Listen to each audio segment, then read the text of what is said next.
So right now, listings, well, they're sitting on the market a long time, and I'm telling you, inventory is certainly climbing. In fact, we are 44% increase in inventory year over year, with more than 13,000 active listings on the market currently.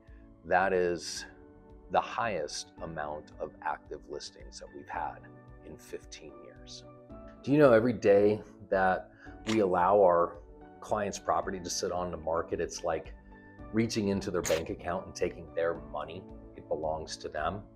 And so it's more important than ever that we get focused on science-based pricing. And here's what separates top agents from everybody else, and that is we use data and local real estate economics. So we take the guesswork out of this. It's really pricing science. And today I'm going to show you guys the one skill that's going to make you, the local real estate economist, your clients trust. And it's called absorption rate reporting.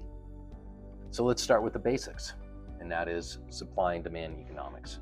All economies are driven by supply and demand. Think about the unicorn years of housing, 2020 and 2021, where you had massive appreciation. Right now, we have a lot more inventory, and that inventory is sitting longer. So let's talk about what the science of these supply and demand economics look like in real estate. We call it absorption rate reporting. When you have between a 3 and 5 month supply of homes on the market, it's considered a level market. Month supply really says at the rate buyers are currently buying, it would take X amount of months for the buyers to absorb all that inventory, assuming no other properties came on the market. So again, level market between 3 to 5 month supply. If you have less than a 3 month supply of homes on the market, it's a seller's market. And if you have more than a 5 month supply of homes on the market, it's considered a buyer's market. Well, having recently ran absorption reports for both single family homes in the state of Utah and condo townhomes, I can tell you that both of them now are above that 5 month threshold. I guess technically that's a buyer's market. So your clients need to be really competitive, but here's where I see the problem is most agents are just looking at the active listings. Well, that's wrong. You really need to take your active plus your active no-show plus your under contract plus your backups, and then you take all of those as available inventory, divide that by the amount of homes that have sold in the last 30 days, and that, my friend, is your month's supply. So our job is to do absorption reports, not necessarily for the state, for our clients. We're looking at specific areas, specific neighborhoods, specific zip codes. Now that we've moved more into that buyer's market realm, it's important that we understand how to interpret the data with our clients. So when you have between a 5 and 6 month supply of homes on the market, you really want to be in the top 30% in the condition and the bottom 30% in price. As you move into that 6 to 8 month supply range, you want to be in the top 20% in condition and the bottom 20% in price. And finally, as you move past that 8 month supply, you want to be in the top 10% in condition and the bottom 10% in price. So when you walk into a listing appointment and you say, based upon our current 6 month supply and your price range, here's exactly how we need to position your home in order to get it sold for the most amount of money in your time frame, you've just established yourself as an expert. Now, the month supply really doesn't tell us the whole story. We have to really think about the competitive advantage here, and that is paying attention to forward-looking data. And so what I like to do is I like to run reports, the absorption reports, but then I follow those up with, well, how many homes became active in the last 30 days? And then how many of those homes actually moved into pending statuses? The difference between those will give us the directionality of the market. It'll tell us what's going to happen with the month supply moving forward.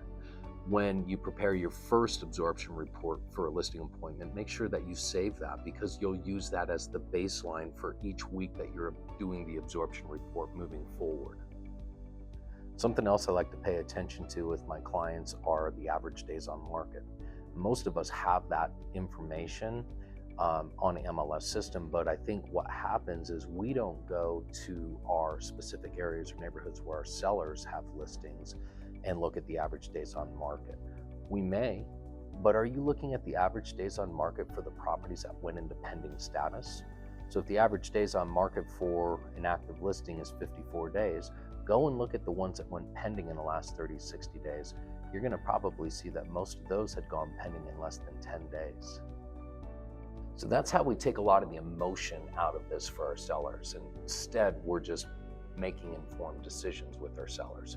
So maybe something you might do is consider running absorption reports for a farm area.